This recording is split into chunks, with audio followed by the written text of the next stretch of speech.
Olá, tudo bem com vocês? Estamos aqui mais uma vez com o Pod da Gatíssima, hoje com um assunto diferente do que a gente vem debatendo aqui, sobre audição infantil, cuidados, prevenção, tratamentos.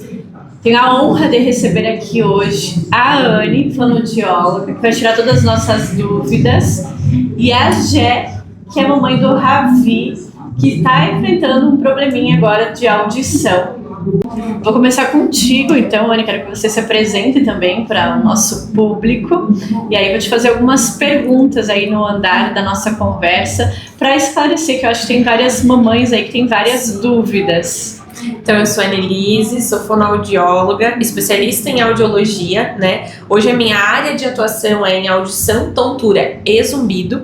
E contando em primeira mão, então, aqui para vocês, eu vou iniciar os atendimentos aqui em Chapecó agora, no mês que vem. Então, estou estruturando ainda o consultório, mas já iniciando os atendimentos agora no início do mês de junho. E todo o nosso foco sempre, né, na audição, tontura e zumbido. A audição, eu brinco que desde o bebê até o vovô, né? Então, eu trabalho com todas as faixas etárias. Hoje o nosso tema aqui é mais enfatizado em crianças, mas a gente também vai falar sobre adultos, que inclusive o meu case, que também estou passando aí com um problema de ouvido. Anne, como funciona a audição nos primeiros anos de vida? Bom, então, na verdade não é só nos primeiros anos de vida, né? A criança, o bebê em si, na barriga, ele começa a escutar a partir da 20ª semana de gestação. Então, desde a 20ª semana de gestação, tu pode conversar com o bebê, que ele vai escutar, ele vai já reconhecer a tua voz, né? E a audição em si, ela é um sistema que já está pronto quando o bebê nasce, né? Então, o ouvido já capta todos os sons. Porém, a gente tem várias habilidades auditivas, entender de onde está vindo o som, reconhecer se é um som de fala, se é um som de uma batida de porta, uma buzina de carro. Tudo isso são habilidades auditivas que a gente vai aprendendo. Então, eu costumo dizer que a gente ouve desde a barriga da mamãe, mas, em compensação, a gente vai aprendendo o que fazer com o que a gente escuta ao longo da nossa vida. Olha só, não sabia. Isso para mim é novidade. O marco do desenvolvimento auditivo que os pais devem observar. Então, até a Gê vai poder também contar um pouquinho da história, né, de como é com o bebê dela. Mas como a gente escuta desde o nascimento, desde a barriga da mamãe, é importante a gente observar já com meses. A gente sabe definir se o bebê se assusta com sons, por uma batida de palma, uma batida de porta. Muitas vezes o bebê dá aquele choquezinho, né? Ele dá um sobressalto porque ele sabe, ele já consegue identificar esse som e automaticamente ele já se assusta com isso. Bebês que não se assustam, que não fazem esse sobressalto, é um reflexo que eles já não estão tendo, então é um sinal de alerta, né? Com 1, 2 meses, às vezes até recém-nascido mesmo, você já vai observar esse sinal. E com meses, 2, 3 meses, o bebê já começa a localizar de onde está vindo o som. Então, são sinais muito sutis que a gente sabe, se o bebê não está fazendo isso, até mesmo numa avaliação comportamental, a gente em casa mesmo fazer isso com o bebê, a gente já consegue definir, então, questão de meses, se ele realmente está cumprindo os marcos do desenvolvimento da audição ou não. E agora me surgiu já uma dúvida, que tem vários tabus, né, em relação ao bebezinho. Quando a criança nasceu ali, você me disse que já dentro da barriga ele já começa a ouvir. A audição dele é a mesma audição que a gente tem no longo da vida? Ele escuta a frequência de volume, vamos falar assim. É a mesma? É a mesma frequência. É a mesma frequência de volume. É a mesma frequência, sim. O que pode acontecer é que quando a gente é bebê, né, a nossa audição é muito boa. E com o passar do tempo, com o passar da idade, a gente pode ir envelhecendo essa audição, né? Ou mesmo sendo exposto a sons, barulhos, que isso vai acabar acarretando em uma diminuição da audição. Porque tem vários pais que preferem, às vezes, não levar crianças a ambientes muito barulhentos quando são bebês, E já tem pais que eu vejo que, vamos acostumar com o barulho. Eu não sei até onde isso é pela saúde ou quanto isso é tabu, assim, nessa questão. Hoje eu brinco sempre com os pacientes, o mundo é barulhento, né? Então não adianta, a gente vai tentar fazer o máximo possível para que a criança não seja exposta a altos níveis de ruído, né? Tu não vai levar a criança aonde tem um barulho muito alto, mas de fato é importante que as crianças se acostumem com o barulho, porque isso facilita a rotina dos pais, né? O bebê vai dormir, mas ele só dorme com o silêncio total. Então isso vai dificultar até mesmo a socialização dessa família, né? Então é importante que ele seja exposto a barulhos, mas não a altos níveis de ruído. Que pode prejudicar. E a importância dos testes auditivos neonatais, teste da orelhinha e da linguinha. Sim, isso é super importante, né? Eu falo que quando eu nasci, eu fiz somente o teste do pezinho, né? Hoje a gente tem pezinho, orelhinha, linguinha, coraçãozinho e olhinho. Então hoje a criança já nasce e já faz 5 testes ali nos primeiros dias de vida. Isso é muito importante, porque a gente vai conseguir detectar se essa criança de fato está escutando ou não. Então o teste da orelhinha é basicamente isso. Se o bebê está recebendo o estímulo e se a orelha está respondendo a esse estímulo. Falhou no teste da orelhinha, muitas vezes que acontece, né? Precisa seguir um protocolo, então, de refazer o teste, muitas vezes fazer exames mais especializados, mas ele já consegue nos dar um norte já com meses, que antigamente as crianças só iam descobrir uma alteração auditiva com 3, 4 anos, que é onde a fala da criança começava a apresentar dificuldades. O Ravi, ele teve algum diagnóstico ali no teste já? Sim, já no primeiro teste da orelhinha dele, a gente já não teve um retorno, já não foi concretizado. Então a gente teve que repetir esse teste e no segundo também não teve uma resposta. Aí que a gente começou a buscar conhecimentos e foi para mais específicos. Porque assim, tem casos, é o que você falou, dos pais ficar atento, porque eu observo ainda agora também relacionado, não tem a ver realmente com a audição, mas as crianças têm autismo, né, que hoje se debate ainda muito, né, porque os profissionais, quando as mãezinhas encaminham, elas já vão com aquela negação, né, de querer receber uma notícia boa. Sim. E os profissionais também hoje tem alguns que, não sei, acho que também ainda falta bastante estudo, né, em relação ao autismo. Está surgindo muitas coisas, mas ainda falta bastante coisa. E eu tenho casos na minha família, inclusive a gente debateu isso no último podcast, um sobrinho que ele é autista. E quando ele veio pra cá fazer o aniversário de 1 aninho dele, como a gente não convive com ele todos os dias, a gente viu que ele tinha alguma coisa diferente, porque ele não... A gente chamava, né, Pietro, assim, ele não olhava.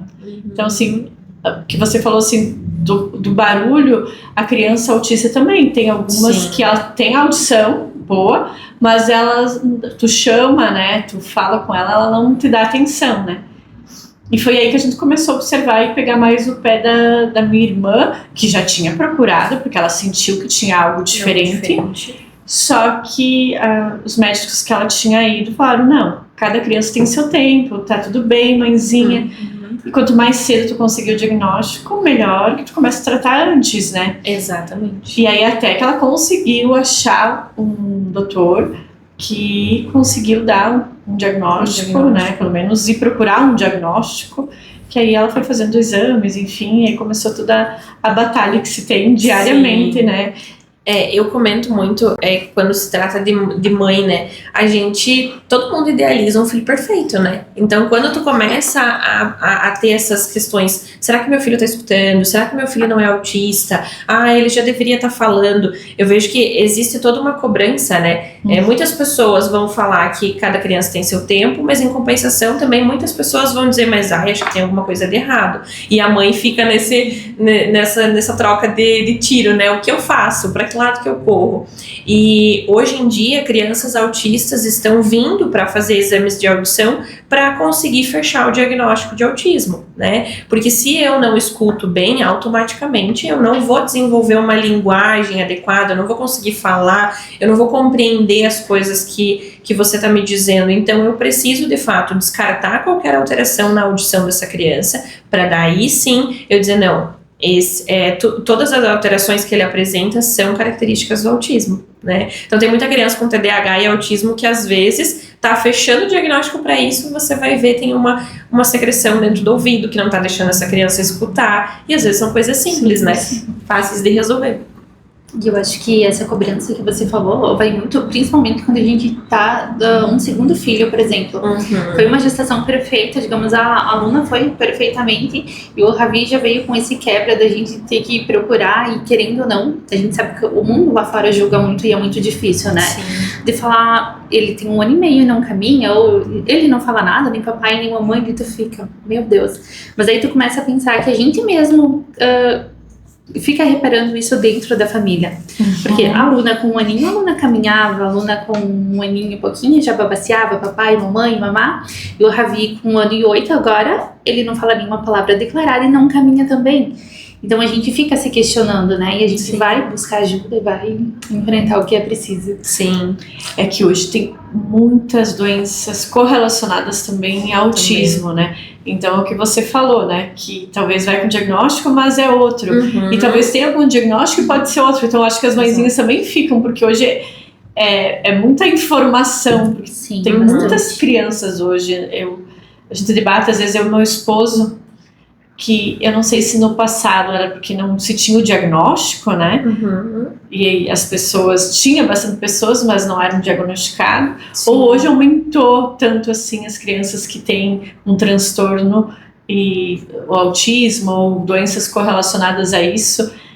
Como tu disse, antes fazia só o teste do pezinho, hoje já são vários testes, então consegue também identificar com antecedência tudo isso, né? Exato. E eu acho que é muito disso. Antigamente não tinha diagnóstico, né? Então, antigamente tu via que era uma criança mais na dela, que era uma criança que não interagia muito. Querendo ou não, a gente, quando criança, era aquela criança mais esquisita da turma, né? E, na verdade, hoje a gente já entende que, por exemplo, o autismo, né? Fugindo um pouco da área da audição, mas no autismo, ele tem um processamento cerebral diferente do nosso, né? Então, toda essa intenção de se comunicar que a gente tem, o autista não tem. Quanto mais quietinho ele ficar para ele, melhor. E as principais causas de perda auditiva, Anne, em bebês e em crianças pequenas? Então, eu acho que a maior causa de perda auditiva, né, é a secreção no ouvido, pensando em perdas auditivas temporárias, né? Então, aquele catarro fica preso no ouvido da criança. E por que aquele catarro fica preso no ouvido da criança? Por que criança tem tanta infecção de ouvido? Porque a gente tem uma diferença anatômica, né? Então, quando a gente é criança, a gente tem um tubinho que comunica nariz e ouvido, e automaticamente esse tubinho é muito retinho. Então, qualquer cabeça deitada da criança, automaticamente esse catarro do nariz ele vai descer pro ouvido, não tem para onde fugir. Conforme a gente vai crescendo, a nossa anatomia vai mudando e ela vai se inclinando. Então, ela não é tão, para nós adultos, não é tão fácil numa gripe, num resfriado, o catarro ir parar no ouvido, né? E aí, tratando essa alteração, a gente consegue melhorar todas as questões da criança, e isso não vai precisar de um tratamento mais específico, né? Agora, muitas crianças muitos bebês já na gestação, quando a mãe já tem uma gestação complicada, né? Às vezes a pré-eclâmpsia, que é muito da hipertensão arterial na gestação, mesmo a exposição a algum vírus, como sífilis, rubéola materna, tuberculose, toxoplasmose, tem vários vírus que a criança pode ter contato e isso pode gerar uma perda auditiva permanente. Nossa. Até mesmo a permanência em UTI. Sério? E agora você falando do caso de que a criança tem mais frequente. E raramente a gente vê mesmo. Eu vejo em adulto mais zumbido de tontura, né? Mas a otite, inflamação no ouvido é mais difícil. E a diferença do infantil pro adulto em termos de gravidade? É a mesma gravidade? É a mesma... O tratamento também em si, o mesmo quando você tem secreção? Vou dar um exemplo que agora aconteceu comigo, né? Tenho otite devido a uma grave sinusite e como eu tenho muita secreção presa aqui na minha face, eu não consegui eliminar essa secreção, né?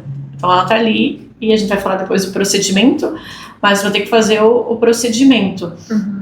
E em termos de recuperação, até mesmo, é o mesmo tempo de criança ou organismos diferentes? A criança recupera muito mais rápido, né? Até antes de começar o podcast, a gente estava comentando que a cirurgia em si de adenoide, tubinho de ventilação, que é ali para drenar essa secreção, o pós-operatório, na maioria dos casos, é muito tranquilo. É muito. A criança se recupera fácil, não é nada muito moroso para que a criança consiga se recuperar. Já nós adultos acabamos sofrendo um pouquinho mais, mas as causas se assemelham, né? Então tu teve uma sinusite, aquela secreção ficou presa ali, não teve muito para onde ir, ela acabou indo para o ouvido, né? E na criança é a mesma coisa, só na criança é muito mais fácil dessa secreção acabar indo para o ouvido. Fica mais deitadinha. Uhum. Tá, vamos ouvir um pouquinho lá da mãe, da Jéssica. Jé, então a gente queria que você compartilhasse aí um pouco do que você vem vivendo com o Ravi, desde que ele nasceu, né? Que a Jéssica teve vários episódios de hospitais. Momento da descoberta, como foi perceber que algo não estava certo, que você percebeu que tem algo de errado? Foi pelo exame mesmo que você falou, mas no decorrer assim você sentiu que a Anne falou assim, barulho, essas questões? Como a gente comentou, eu estava contando para a Anne até antes da gente iniciar, foi uma gestação tranquilíssima, um parto mais demorado, né, que a gente não fala difícil ir, mais demorado, e no segundo dia que começa esses exames, no segundo dia, então, já foi diagnosticado que o Ravi tinha a linguinha presa, então fez o cortezinho, tudo ok. No segundo dia, ele precisou ficar internado na UTI, e lá dentro da UTI, a gente via relatos de que ele podia ter uma perca auditiva por conta do medicamento. Então, do medicamento que ele ficou internado. Então, a gente já saiu de lá com aquele, né, pensamento na cabeça, né, que a mãe fica com o coraçãozinho mais apertado. Saindo de lá, tudo ok, que a gente foi pra casa, o teste da orelhinha foi um dos primeiros que o Ravi fez depois que saiu da UTI. E o primeiro que ele fez deu negativo. Então, a gente não teve um Resultado favorável. Resultado, Repetimos o teste também, sem resultado. Aí ele foi encaminhado para fazer o teste BERA, que é um teste mais completo, mais específico para audição. E daí, até a princípio, tudo ok. Aí depois disso a gente continua investigando, né, o porquê. E nas próprias consultas de rotina, a gente já via que ele tinha uma dificuldade em responder. Tipo os testes, bate uma palminha, Ravi não procura.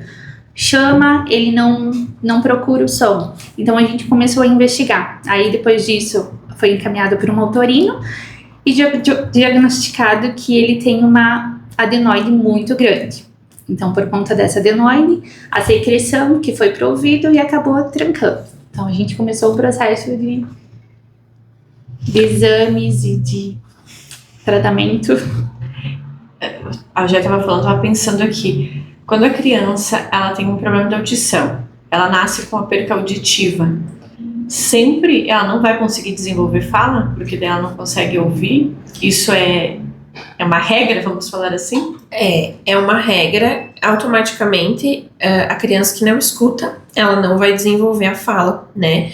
Então, por isso, tão cedo a gente fazer um teste da orelhinha, porque se ela usar um aparelho de audição, se ela passar por um procedimento de colocação de implante coclear, ela vai desenvolver muito próximo de uma criança normo-ouvinte, que é uma criança com audição normal, né? Eu brinco sempre que com a criança, independente da área, a gente sempre corre contra o tempo, né?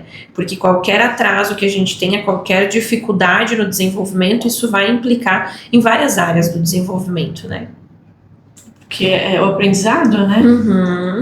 Nessa fase que elas estão se desenvolvendo, Exato, né? Os 5 primeiros anos de vida da criança é total aprendizado, né? E eles são cruciais para o desenvolvimento da criança. Quanto mais ela viver, ela experienciar, ela tiver estímulos auditivos, visuais, é isso que ela precisa para de fato desenvolver bem.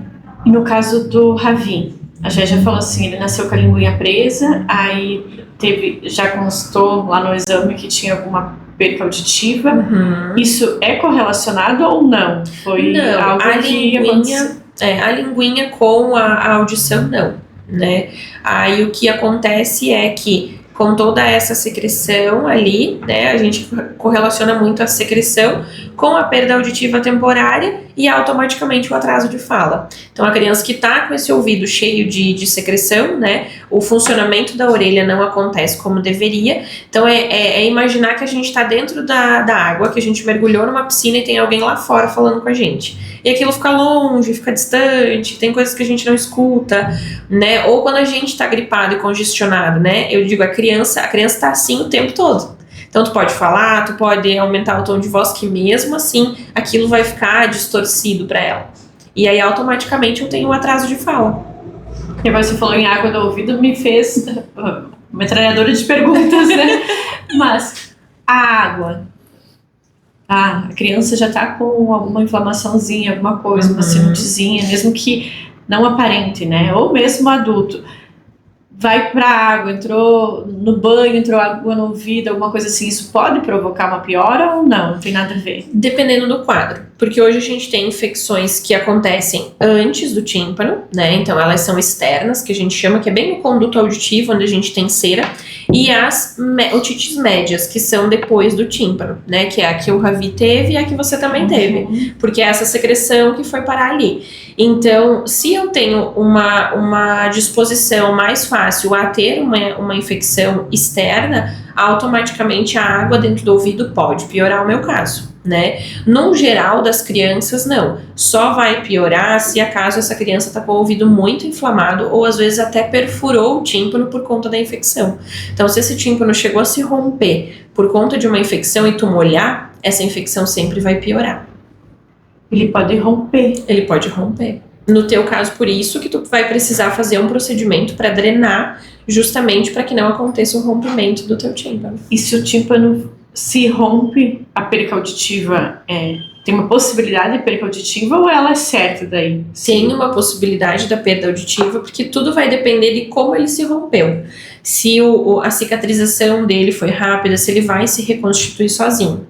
Então, se ele se reconstitui sozinho, se não for algo tão grave, um rompimento tão grave, a gente consegue automaticamente, com o passar do tempo, com alguma medicação anti-inflamatória, já conseguir resolver. Certo. Jé, vou seguir contigo. Emoções, desafios e superações na maternidade atípica, né? Que não seria um caso... É atípico porque não está dentro de uma normalidade, né? De que está tudo correto. Eu acredito que essa semana é uma semana boa para falar isso, porque foi muito desafiadora essa semana, né? Foi. É difícil, principalmente quando a gente lida com o julgamento, né, de fora. Isso acaba que, de certa forma, machuca muito, né? Tipo, as comparações. Se a gente que é mãe do segundo filho, que é o caso do Ravi, que tem essas dificuldades, a gente já compara. Aí você imagina uma pessoa de fora comparando e te falando isso. Aí, o que você vai falar para a pessoa, né? Que diagnóstico você vai... Ou porque ele não fala. Ou você vai contar toda a história e mesmo assim a pessoa não vai entender. Ou você diz assim, é temporário, ele tem e pronto, é isso. Então, e eu acho que a gente aceitar também falar desse processo ajuda muito. As pessoas até da família entender esse processo. Porque eu vejo que até dentro da família, às vezes a gente tem uma certa insegurança, não sei qual a palavra correta usar, mas tipo assim, o Ravi tem problema auditivo. Não, o Ravi não tem, o Ravi escuta bem. Não, ele não escuta bem, né? Ele não fala porque ele não escuta bem, então ele não conseguiu desenvolver isso. Eu acho que de reconhecer isso, reconhecer, ficar por dentro, a gente mesmo se questionar, porque pra mim foi tudo novo, né? Como eu disse, a aluna foi bem tranquilo, totalmente tranquilo, e o Ravi então veio com isso que a gente se questionou muito desde o início. Desde lá da UTI, quando a gente ouviu, né, que o tratamento em si, por ter ficado na UTI, pode causar uma perca auditiva. Então a gente já vem estudando, pesquisando, buscando e tentando entender. Eu acho que esse falar é muito importante, né? Porque, sim, a gente tem uma família muito próxima, as pessoas... Eu acredito assim, não é uma maldade, né? Mas é as comparações, os julgamentos. No último podcast que a gente gravou com uma mãezinha típica, e onde ela falava também assim, que era difícil os julgamentos, né? Porque tu tem uma filha especial. E eu que vivo isso na família, com a minha irmã, é difícil, né? E até pro próprio entendimento da mãe, né? Eu falei muito sobre isso, porque a minha irmã também levou um processo para que ela aceitasse realmente aquilo, porque as outras pessoas às vezes questionavam, mas não num tom de estar julgando, mas às vezes até num tom de preocupação. Sim. Mas você tá tão... Agora me fugiu a palavra, mas que... Acho que uma defensiva, que você entende tudo aquilo como um ataque, né? Sim. E nem sempre é assim, né? Às vezes é curiosidade mesmo, né? Sim, e eu gosto muito de quando eu converso com as mães, né, até de falar, todas as pessoas que vão falar alguma coisa para uma mãe, que vão dar um palpite para uma mãe, deveriam pensar no mínimo 28 vezes se isso de fato vai mudar alguma coisa na vida dela, né? Porque hoje a gente vê, é muito fácil, já temos a internet que nos bombardeia de informações, né? Então, como é que eu faço com a minha criança? Como é que eu lido com ela? Já é muito difícil, porque tem muita informação. E tu ainda tem, muitas vezes, familiares, amigos, enfim, dizendo, não, mas com o meu eu fiz assim, com o seu eu fiz assim, tudo bem. E eu vou criar o meu da forma que eu acho que tem que ser. Né? Os palpites, né? Os palpites. E para quem tá vivendo um momento como a Jé tá vivendo agora com o Ravi, já é difícil o processo. Então as outras pessoas não deixem mais difícil, né? Se é para dar uma palavra, que seja uma palavra de apoio, né? Exato. Que dê acolhimento, porque acho que todo mundo que vive um processo de qualquer tipo de doença tá fragilizada. A família fica fragilizada, porque é um bebê, né? Tu fica indefeso, que eu falei essa semana pra Jé, que a gente fica tão triste, né? Porque é uma criança que eu que passei pela otite sei a dor que é.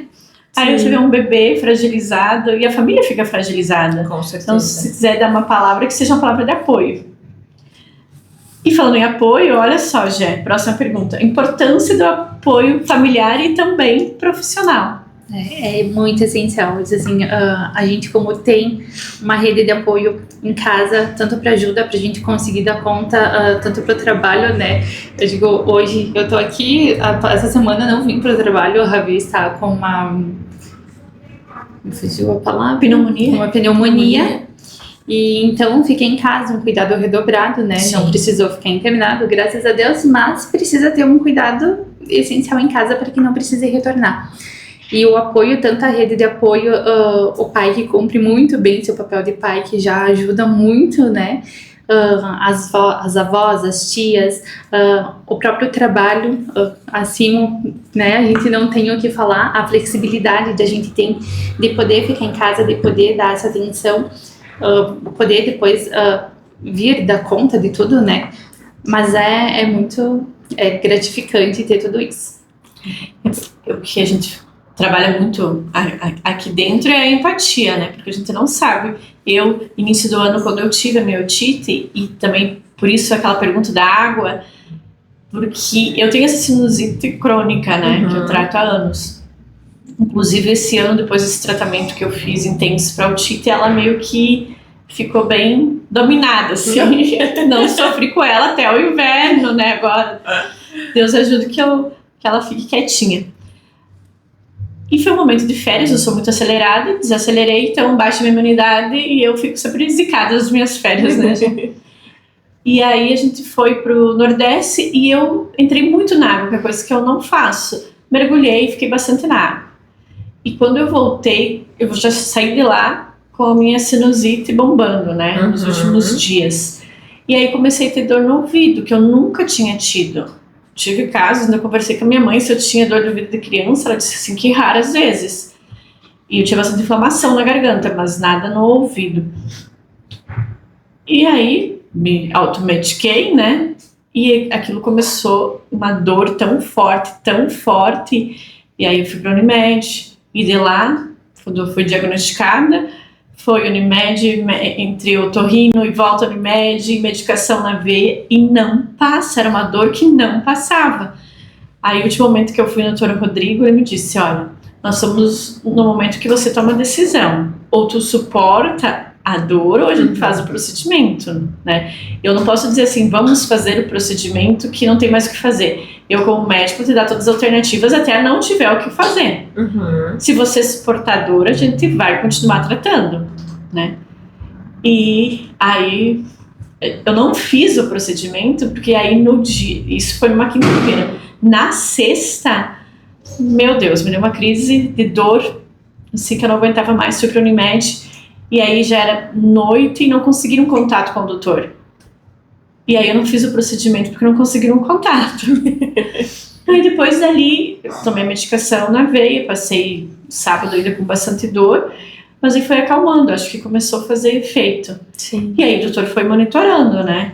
Aí eu fiz os exames de audição e apresentou uma perca auditiva que temporária, né? Porque tem a secreção ali, mas que aí ele falou que poderia, se não tratasse isso, né?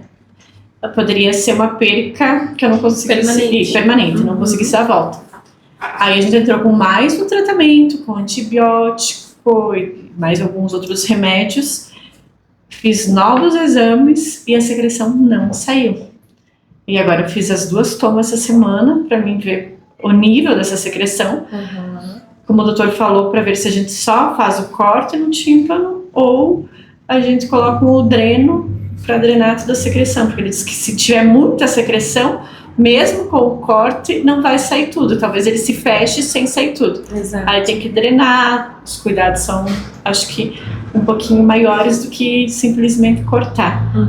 Mas é terrível, então eu sei muito bem o que o Ravi tá passando, queridinho. Eu sempre falo, dor de ouvido é terrível. Dor de ouvido e de dente. Só quem teve essas dores pra saber. Meu Deus do céu. Então eu me coloco muito, a minha empatia ainda é maior. Eu já vivi, foi assim, 15 dias que eu não conseguia trabalhar, não conseguia pegar o celular na mão, porque me doía tanto, é uma dor assim intensa. E a gente, falando audição e ruído, depois eu vou te perguntar mais sobre ruído, mas eu tinha 2 tipos de ruído, eu brinco. Um ruído que era uma máquina de lavar, tchá, tchá, tchá. E tinha um ruído, que é o que eu estou escutando agora, que não saiu mais, que é, sabe, aquele... É a panelinha de pressão. Isso, essa aí. Mas tinha um que era muito mais forte, era o tchá, tchá, tchá. E esse de vez em quando, principalmente à noite, a dor do ouvido, à noite, eu não sei se com o Ravi assim, mas pra mim à noite ela bombava, né? De dia era um pouquinho menor a dor, mas à noite, e o ruído é a mesma coisa. Eu não sei se porque fica em silêncio, e aí você acha que tá maior o ruído, mas na verdade é porque o silêncio, né, está maior. E aí à noite às vezes eu escuto esse outro ruído também, que espero que depois do procedimento eu não escute mais, né? Esperamos que não. Gé, e me fala sobre o acompanhamento especializado. Como que fez a diferença pro Ravi, para ti, nesse momento, ter esse acompanhamento? Você fez acompanhamento com o otorrino, né? Com a fono, acho que você foi uma vez, isso? Isso. Eu acho que principalmente no tranquilizar, né? Quando a gente começou lá, o porquê de não ter o exame no teste da orelhinha. A gente fica se perguntando por quê, eu quero saber por quê. Por que ele não tá ouvindo? Por que não deu certo? Então, depois que a gente fez o Bera, a gente ficou mais tranquilo, que a gente identificou que era por conta da secreção. E depois, indo para otorino, ela tranquilizou mais ainda, né? Que é uma perca auditiva, mas é temporária, é por conta da secreção. E que depois vai voltando tudo ao normal. Então, acho que primeiro para tranquilizar e depois pra gente começar a entender o processo. Do porquê ocasionou, o porquê que ele tem essa perca auditiva, os processos que a gente vai precisar fazer para amenizar, né, para acabar com isso. Então, acho que é muito importante. Essencial.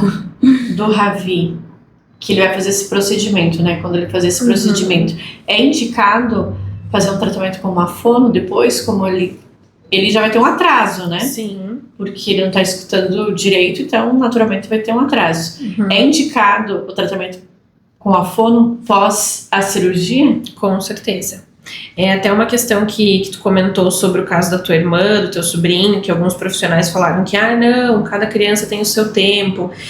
Isso é algo que a gente vivencia demais, assim, dentro da fonoaudiologia, até os otorrinos também.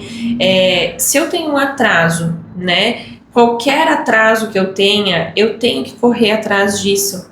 Porque quanto antes eu resolver esse atraso, melhor vai ser, mais dentro do esperado, dentro dos marcos do desenvolvimento essa criança vai desenvolver. Então, depois que fizer o procedimento, que aliviar essa secreção, tirar essa secreção dali, que o Ravi vai voltar a escutar 100%, é imprescindível a estimulação da forma correta, né? E eu sempre falo, às vezes a gente está estimulando, mas a gente não sabe exatamente como estimular essa criança. Qual que é a forma melhor que eu vou conseguir acelerar o processo para que quando ele entre na escolinha, por exemplo, ele já esteja páreo a páreo com as outras crianças, né? Em questão de fala, principalmente, eu preciso de um profissional especializado, né? Então, uma fonoespecialista no desenvolvimento de fala, de linguagem, é essencial para pegar na mão, pegar na mão da família e andar junto e mostrar todas as coisas que a gente pode fazer para que o Ravi desenvolva, para que o Ravi voe, né? E no meu caso, como eu te falei, eu tenho esse zumbido que hoje, né, em função dessa secreção, ele está entupido no ouvido. Fiz a cirurgia, continuo com o zumbido. Também é indicado fazer esse tratamento com a fono? Na verdade, o que acontece? O zumbido, ele é um sintoma, né? O zumbido não é uma doença. O zumbido é um sintoma e em 90% dos casos, ele é um sintoma de uma perda auditiva, de alguma alteração auditiva, né? Então, no teu caso, tu tá com o zumbido, porque aquela secreção tá ali, tá atrapalhando, o teu organismo está mostrando pra ti que alguma coisa não tá legal, que tem alguma coisa de errado, né? E a gente precisa investigar, de fato, de onde vem esse zumbido. Qual é a principal causa desse zumbido? No teu caso, a gente sabe, é ali, mas muitos pacientes com perda auditiva temporária apresentam zumbido, né? Muitas pessoas com articulação, com problemas na articulação temporomandibular, aqui a articulação da boca, apresentam zumbido, né? Altos níveis de estresse, de ansiedade podem causar zumbido. Disfunções metabólicas, diabetes, hipotiroidismo podem causar zumbido. Então a gente precisa de fato buscar um profissional especializado e entender de onde que esse zumbido está vindo. E aí sim a gente vai conseguir tratar esse zumbido, né? No teu caso, a gente espera que assim que tu fizer o procedimento, teu zumbido desapareça. Em muitos casos, com perdas auditivas permanentes, a gente vai fazer um tratamento para ajudar o paciente a viver com o zumbido sem que ele seja tão incômodo, tão desconfortável. Mas em muitos casos a gente não vai conseguir fazer o zumbido desaparecer. E é muito louco, porque assim, o zumbido, ele tá permanente ali, né? Então ele nunca parou desde que eu tive essa otite. Mas é engraçado, eu estou falando dele, ele fica mais forte, porque eu presto atenção nele, né? Como tu disse, à noite ele fica mais forte. Se eu lembro dele, em algum momento do dia, ele fica mais forte. Porque tem momentos do dia, eu estou em alguma atividade, sou uma pessoa muito acelerada, que eu não tenho zumbido, entendeu? Porque eu não consigo prestar atenção nele. Sim. E se tu presta atenção, ele parece mais alto. É muito louco, né? Quando você tá à noite, né, quando é um lugar mais silencioso, você está se preparando para dormir, automaticamente no maior silêncio tu vai ouvir ele muito mais alto, como tu comentou, parece que ele está mais alto. E quando você tá na frenesia do dia a dia ou você tá em lugares com mais barulho, você não vai perceber, né? Porque o teu organismo, o teu cérebro já está acostumado com aquilo, ele já está ouvindo outros barulhos, então ele não presta tanto atenção. E o trabalho com os pacientes com zumbido é justamente isso, é mostrar para o organismo que existem outras coisas para se preocupar, para prestar atenção e não o zumbido, né? Olha só. Quais os tratamentos disponíveis hoje, Anne? Aparelho auditivo, implantes, terapias. Hoje, para quem tem perca auditiva ou para quem tem problemas de audição, o que tem disponível no mercado? Hoje modernizou muito, né? Muito. Porque no passado a gente tinha aqueles aparelhos enormes, hoje eu vejo que tem só um negocinho ali que tu coloca no ouvido que nem fica quase visível, né? Claro que tem uma discrepância de valor de uma coisa para outra. Sim. Hoje a gente tem um leque de possibilidades, né? Então hoje, se tratando de fono e otorrino, eu sempre falo, né? A gente nunca resolve nada sozinho. Então, na maioria dos casos, o que a gente pode resolver com medicação, com procedimento cirúrgico, com otorrino, é muito melhor porque é algo que vai conseguir reverter, né? E quando a gente tem uma perda auditiva irreversível, que nada do que a gente faça vai melhorar, no caso de uma criança que foi, né, de um bebê que foi exposto a algum vírus e causou essa perda de audição, ou até mesmo no nosso envelhecimento, né, a partir dos 60 a gente sabe que a gente começa a perder a audição, a gente precisa investir em aparelhos auditivos, né? Que ainda é um tabu, seja para criança, seja para idoso, seja para qualquer pessoa. Mas como tu falou, hoje a gente tem várias possibilidades. Antigamente era um aparelhão grandão, hoje são aparelhos que vão dentro do ouvido, né? E a faixa de valor nem muda muito, do mais discreto pro que fica mais aparente. Então hoje tem várias possibilidades. E além disso, para quem sofre com zumbido, ainda temos terapias mais alternativas. Então hoje dentro da clínica eu trabalho com laser terapia, com eletroestimulação, né, com a própria meditação mindfulness. Então tem várias possibilidades para que a gente de fato consiga trazer qualidade de vida para o paciente, né? E ó, quem tem probleminha no ouvido, que usa o aparelho auditivo, isso eu vejo bastante idoso, foi lá, detectou o problema, colocou o aparelho e nunca mais, né? Não vou mais pro médico. Tem o caso do meu nono, né, que ele colocou há um tempo atrás e não escutava direito, ficava desregulado, né, ou muito alto, ou muito baixo, ou enfim, mas foi no médico e aí uma eternidade para retornar. Tem que ter um acompanhamento, né? Com certeza. É porque ninguém faz nada sozinho. Então, eu sempre falo para o paciente, 50% é minha responsabilidade, 50% é sua, né? Se você não voltar aqui pelo menos uma vez por ano, né? No primeiro ano, quando o paciente coloca aparelho auditivo, eu costumo acompanhar a cada 2, 3 meses, eu gosto de acompanhar. Porque a gente precisa ajustar esse aparelho, né? Então a gente precisa saber de fato se tá ficando bom. Eu comparo muito com a prótese dentária, que às vezes volta várias vezes no dentista para ajustar. O aparelho é a mesma coisa. Quanto mais eu vou conhecendo o funcionamento dele, quanto mais a utilização dele tá de fato efetiva, melhor eu vou sabendo dizer isso aqui não tá bom, isso aqui precisa melhorar, e a gente consegue ajustar. Então todo aparelho auditivo ele é personalizado para aquela alteração, para aquela perda de audição, para aquelas necessidades no dia a dia. E se eu não volto, muitas vezes essa perda pode piorar, né? Tem várias questões que a gente pode ter que o aparelho auditivo nem vai ajudar mais. Então é importante pelo menos uma vez por ano o paciente que usa aparelho auditivo voltar no seu fonoaudiólogo, buscar o acompanhamento, né, para ver se de fato aquele aparelho está suprindo a necessidade, para ver se a perda auditiva teve alguma piora, porque o uso do aparelho é como o óculos, ele não vai evitar que tu piore a audição, né? Em muitos casos a gente acaba vendo piora mesmo com o uso do aparelho, mas a gente não vai ter uma piora do cérebro. A grande questão da audição é o nosso cérebro. Assim como na criança a gente pensa muito, essa criança precisa ouvir para ela desenvolver bem. A gente no envelhecimento precisa ouvir bem para que o nosso cérebro não envelheça mais rápido do que seria. Olha só. Anny, eu quero te fazer uma pergunta agora relacionada, porque não é todas as famílias que têm uma condição financeira de buscar tratamentos particulares, né, ou ter um plano de saúde. Como é o tratamento hoje na saúde pública, né? Falando até mesmo do aparelho de ouvido. Eu tenho um filho com algum problema de audição, preciso usar o aparelho auditivo. Hoje a saúde pública fornece esse tipo de aparelho? Como que é isso? Hoje a saúde pública fornece, já há muito tempo a saúde pública fornece. E nas crianças a gente tem um ponto positivo a nosso favor, né? Porque crianças são preferência na fila. Então, quando você vai precisar de um aparelho auditivo, tu entra numa fila do SUS, né? E aí a criança, ela tem vários critérios nessa fila. A criança, ela tem prioridade. Então, o idoso geralmente é o paciente que vai ficar anos na fila. Porque a criança vai entrando e a criança, ela prioridade, ela precisa desenvolver todo, né, a fala, a questão de aprendizagem, então ela passa na frente, né, pela idade. Então hoje o critério do SUS é crianças e adultos em atividade laboral. Então, eu estou trabalhando, eu preciso, porque isso vai impactar no meu trabalho. Então, esses pacientes estão com preferência na fila do SUS. E o idoso, mesmo com a condição que você falou que pode ter problemas daí no cérebro, vai ficar... Vai ficando.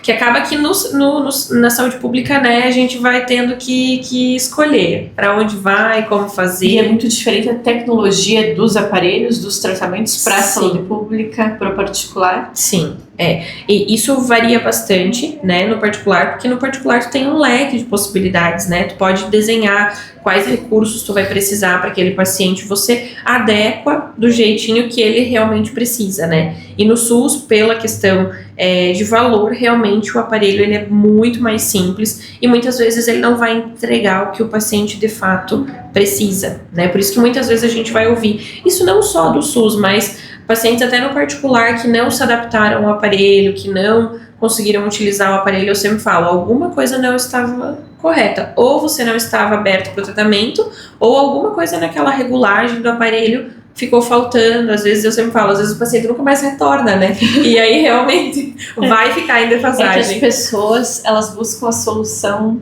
imediata. Daí resolveu o imediato, nunca mais fui no médico. Vou dar um exemplo de algo que não tem a ver com a audição, mas tem a ver com a saúde. Eu queria fazer, não sei como é que se fala, o negócio dos vasinhos da perna, sabe? Tem as veiazinhas que aparecem por estética. E eu ia ir numa clínica estética, tá tudo bem. Aí meu esposo, não, porque se você vai fazer, porque isso aqui é muito perigoso, tem que ir no médico, você vai fazer, vai no Vasco. Aí fui no Vasco, fiz, e eu estou ao ponto de ter varizes. E eu nem imaginava, se eu fizesse isso, eu ia só mascarar com a estética, né? Mas o negócio é muito mais complicado, né? Em termos de saúde, não é nem de estética. Tem que fazer um tratamento ou é um passo, mais um ano é cirurgia. Agora ainda temos a opção de tratamento. Mas aí você tem que ter essa constância de retorno, que o médico me falou, são 8 meses de tratamento agora, e normalmente a gente quer uma solução imediata. Né? Resolveu minha solução imediata, mas a coisa é eu. Resolvi meu otite. Se eu não tivesse fazendo esse acompanhamento, eu não retornasse, que uma grande maioria faz isso, não faz, mas ela vai me trazer algum problema. Tanto de perca auditiva, permanente, posso não escutar mais, tanto do que daqui a pouco entra uma bactéria ali e essa secreção se inflame, enfim, começa a doer novamente, né? Aí a gente vai buscar uma alternativa, né? A gente costuma falar quando a água bate na bunda, a gente vai atrás. Agora eu quero saber, Anne, dicas práticas para os pais acompanharem o desenvolvimento auditivo dos filhos. Primeiro de tudo, né, os alertas básicos que até eu e a Gé comentamos, né? Bateu palma, a criança não esboçou nenhuma reação, né? Falou, chamou, fez barulhos e a criança não reage, não procura onde está esse barulho. Eu sempre falo, com 2, 3 meses, isso não é legal, isso não tá dentro do que a gente espera e precisa investigar essa audição, né? Outro ponto muito importante é a fala da criança, né? Então, a partir de 1 ano é esperado que a criança comece a falar as suas primeiras palavras, né? Deu 1 ano e 4 meses no máximo e a criança não tá falando ou falou algumas palavras e não evoluiu, busque um profissional especializado, tá? Não espera até os 2 anos, como algumas pessoas falam, não deixe que cada criança tenha seu tempo, porque cada criança realmente tem o seu desenvolvimento, né? Eu falo, cada criança é única, cada ser humano é único e cada um tem o seu desenvolvimento. Mas a gente tem marcos do desenvolvimento que foram estudados, pesquisados, e a gente precisa seguir isso, né? Se tá fora disso, alguma coisa de errado tem, e a gente precisa investigar. E como proteger a audição das crianças no dia a dia? Evitar sons altos, cuidados com infecções. A gente tinha falado ali sobre sons, né? Mas manter o cuidado para não ter essas infecções. Tem um cuidado no dia a dia? Tem uma coisa bem legal que hoje a maioria das mães fazem com as crianças é a lavagem nasal, né? Para que essa secreção não fique presa ali no nariz e não faça uma infecção de ouvido rápida. Não colocar nenhum tipo de objeto dentro do ouvido. Cotonete não foi feito para limpar o ouvido.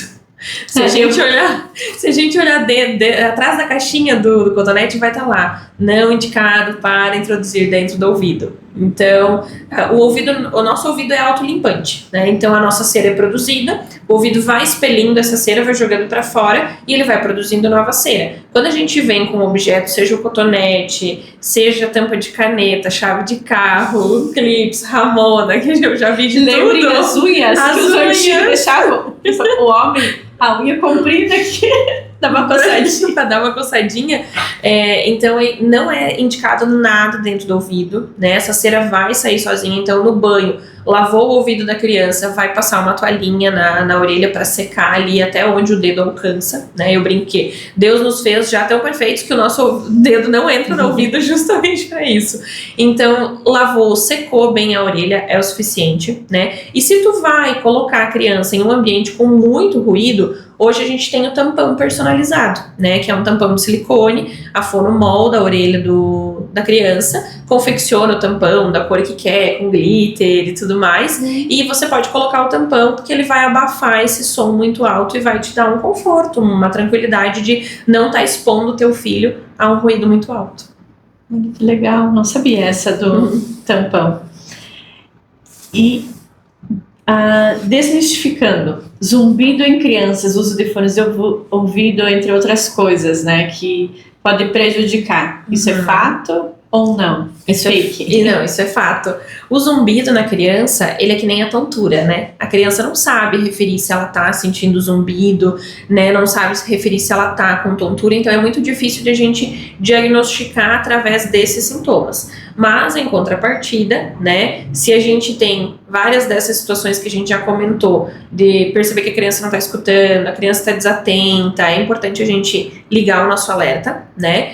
E também a questão do fone de ouvido, né, principalmente nos adolescentes, né? Porque os adolescentes estão perdendo a audição por conta do fone de ouvido, né? Antigamente, as pessoas perdiam a audição porque estavam trabalhando dentro de uma empresa com ruído. Hoje é mais porque é mais jovens, né? Então na faixa ali dos 15 a 18 anos, por conta do fone de ouvido, né? Eu costumo fazer analogia para as pessoas entenderem. Quando a gente está pensando no ruído, né? E eu tô numa fábrica ou eu tô num show, a caixa de som, a máquina, ela tá numa distância de mim. Quando eu estou com fone de ouvido, a fonte geradora desse ruído, que seria uma caixa de som, que seria uma máquina, eu coloco dentro do meu ouvido. E ao colocar essa fonte de ruído dentro do meu ouvido, eu automaticamente vou lesionar as células do ouvido, assim como a caixa de som, assim como o ruído da máquina da empresa. Pior até, né? Você me fez lembrar de uma situação, um filho de uma amiga, e a gente conversa com ele, tem dificuldade de responder, de atenção. Aí ele fala, é que eu não escuto direito, me repete que eu não escuto direito. Ou se você chama, ele não olha, tu fala, não escutou? Não escutei, não escuto direito. Eu falo, você tem que ver isso, tem que procurar isso. E é uma pessoa que usou muito fone de ouvido. E fone de qualquer tipo, né? Você se refere. Qualquer tipo de fone. Hoje a gente até tem fones com cancelador de ruído, então ele dá uma filtrada. Mas é o que eu sempre falo, se você realmente precisa, tu vai assistir uma aula, tu vai fazer uma videoconferência que tu precisa usar fones de ouvido, isso não vai lesionar a tua audição, né? O que vai lesionar é o tempo que você está de fone. Então eu pego muitos jovens, às vezes, que trabalham no ruído, e aí saem do trabalho, colocam um fone de ouvido e passam praticamente quase 24 horas com o fone de ouvido.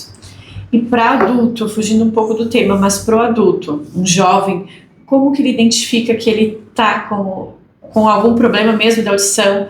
Não acha falta de atenção, alguma coisa nesse sentido, que ele está realmente com uma perca auditiva e vá procurar um profissional? Porque a gente tem isso, né? A gente só vai procurar o que a gente falou antes, quando está lá no limite. Exato. Tem um ponto que a gente consiga identificar isso, porque até mesmo os pais de jovens consigam identificar e marcar uma consulta. Sim, a gente tem o próprio zumbido, né? Então, qualquer barulhinho que a gente ouve no ouvido, a gente caracteriza como zumbido, né? E zumbido não é normal.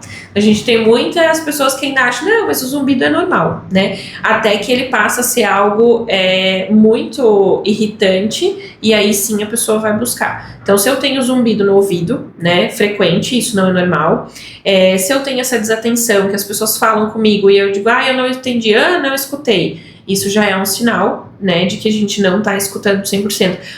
Eu escuto bem, mas no barulho eu tenho dificuldade para escutar as pessoas. Isso são sintomas de uma perda auditiva leve, de uma alteração que está iniciando, né? Então são sinais sutis, volume da televisão muito alto, às vezes, né, as crianças, adolescentes estão com o volume lá muito alto. Presta atenção, porque provavelmente se ela está precisando desse volume é porque alguma coisa na audição não está legal. E procurar a tempo, né? A tempo. Só para nós encerrarmos, a tontura, ela tem alguma ligação com a audição ou não? São outros problemas, labirintite, algumas outras questões. Ou ela tem a ver com a perca auditiva? Então vamos desmistificar. Toda labirintite, que 90% da população diz que tem labirintite, na verdade não é labirintite.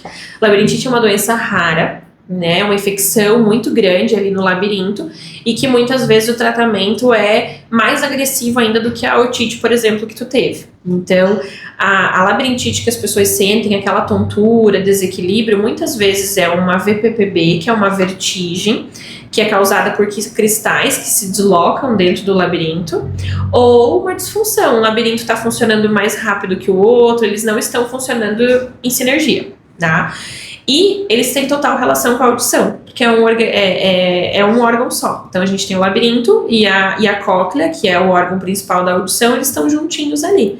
Então muitas questões a gente vai ter uma alteração só na cóclea ou uma alteração no labirinto, mas algumas doenças, por exemplo, a gente vai ter o acometimento das duas estruturas, e aí isso vai ter total relação. E o tratamento é medicação mais terapias ou depende do caso? Depende do caso. Depende do caso, você vai precisar usar um aparelho de audição, dependendo do caso, tu vai precisar fazer um tratamento de tontura. E a tontura hoje a gente trata com reposicionamento, então a gente ensina o labirinto a funcionar da maneira correta através de posicionamento de cabeça, de exercícios de equilíbrio, e aí a pessoa não precisa mais ficar refém de medicação, que é o que muitas vezes acontece, as pessoas ficam anos tomando medicação e que às vezes também nem resolve 100%, né? Só toma para dar aquela amenizada e conseguir seguir com o dia a dia.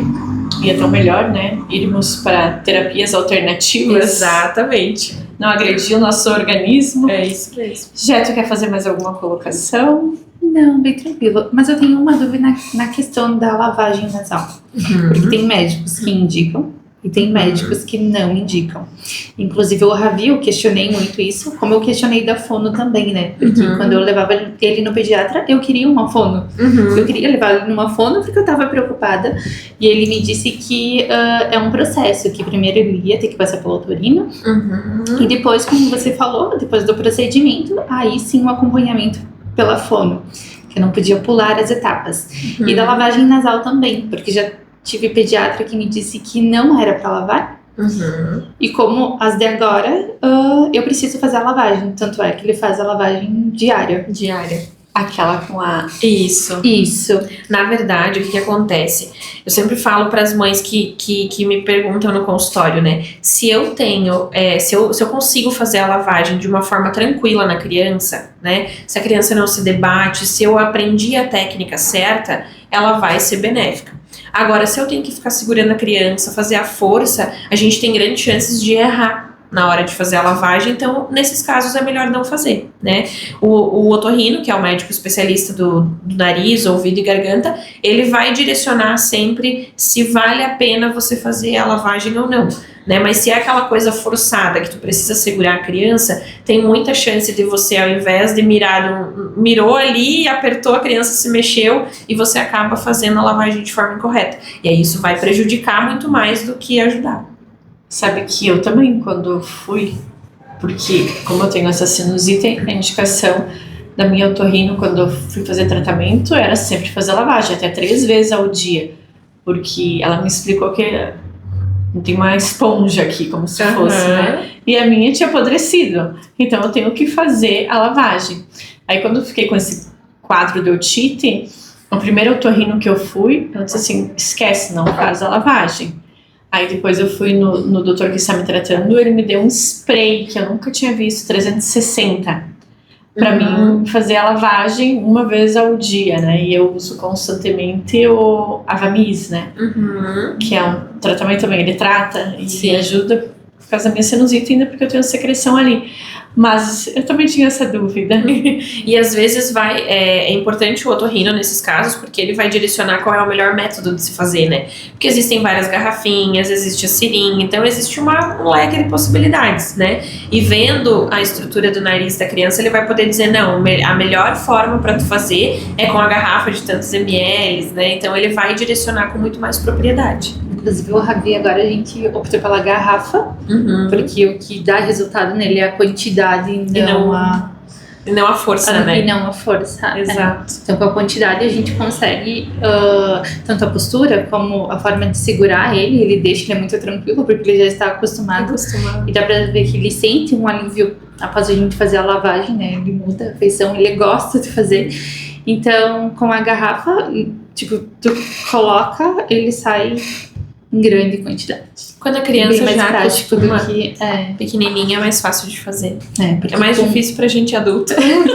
com uma seringa É, só, que dificilmente falta. a gente conseguia. Então, Uhum. teria que ser mais vezes. Então, o processo de você encher a seringa, colocar e encher novamente, isso já acaba deixando eles mais, né, Sim. estressados. E Então, a com minha garrafa lavagem ia pro ouvido também. Uhum. Aí às vezes eu ficava com um pouco de dor, desconforto. Não era uma dor, era um desconforto. Que tá tão trancado, daí ia pro ouvido. E raramente saía algo. Porque é um negócio que tá mais seco ali dentro, né? Sim. Então ela não tá num ponto de secreção mole que vai eliminar. Anny, tu quer fazer mais alguma colocação? Já tem aonde você vai atender aqui em Chapecó? Você pode divulgar. já tem. Então eu inicio os atendimentos no dia 4 de junho, né? A princípio eu vou estar aqui em Chapecó uma vez por semana, mas eu também atendo em Pinhalzinho, então, na Clínica Vitason.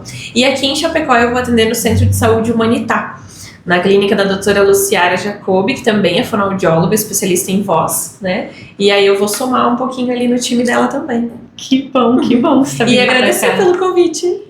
Eu que agradeço. Muito obrigada, Jéssica. Muito obrigada, Anny. Esclareceu muitas dúvidas. Espero que tenha esclarecido as dúvidas de vocês também. E até o próximo Pojo da Gatíssima. Até mais.